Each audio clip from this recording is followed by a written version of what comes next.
হজরত নবী করিম সাল্লাল্লাহু আলাইহি ওয়াসাল্লাম ইরশাদ ফরমায়েছেন, বনি ইসরাইলের মধ্যে সর্বপ্রথম অধপতন এইভাবে শুরু হইয়াছে যে এক ব্যক্তি অপর ব্যক্তির সহিত সাক্ষাতের সময় কোনো অন্যায় কাজ করিতে দেখিলে তাহাকে নিষেধ করিত ও বলিত, দেখো, আল্লাহকে ভয় করো, এইরূপ করিও না।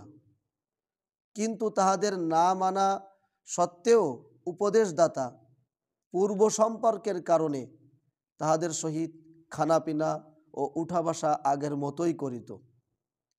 খুবই গুরুত্বপূর্ণ একটা বিষয়।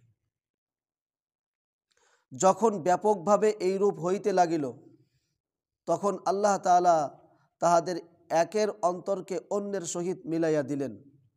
অর্থাৎ নাফারমানদের অন্তর যেইরূপ ছিল, তাহাদের সহিত সম্পর্কের কারণে নেক লোকদের অন্তরও ওইরূপ করিয়া দেওয়া হইল।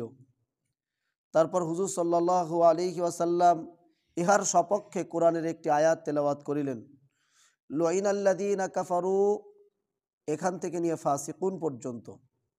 অতঃপর হুজুর সাল্লাল্লাহু আলাইহি ওয়াসাল্লাম খুব জোর দিয়া হুকুম করিলেন যে তোমরা সৎ কাজে আদেশ ও অসৎ কাজে নিষেধ করিতে থাকো, জালেমকে জুলুম হইতে ফিরাইতে থাকো, তাহাকে সৎ পথে টানিয়া আনিতে থাকো।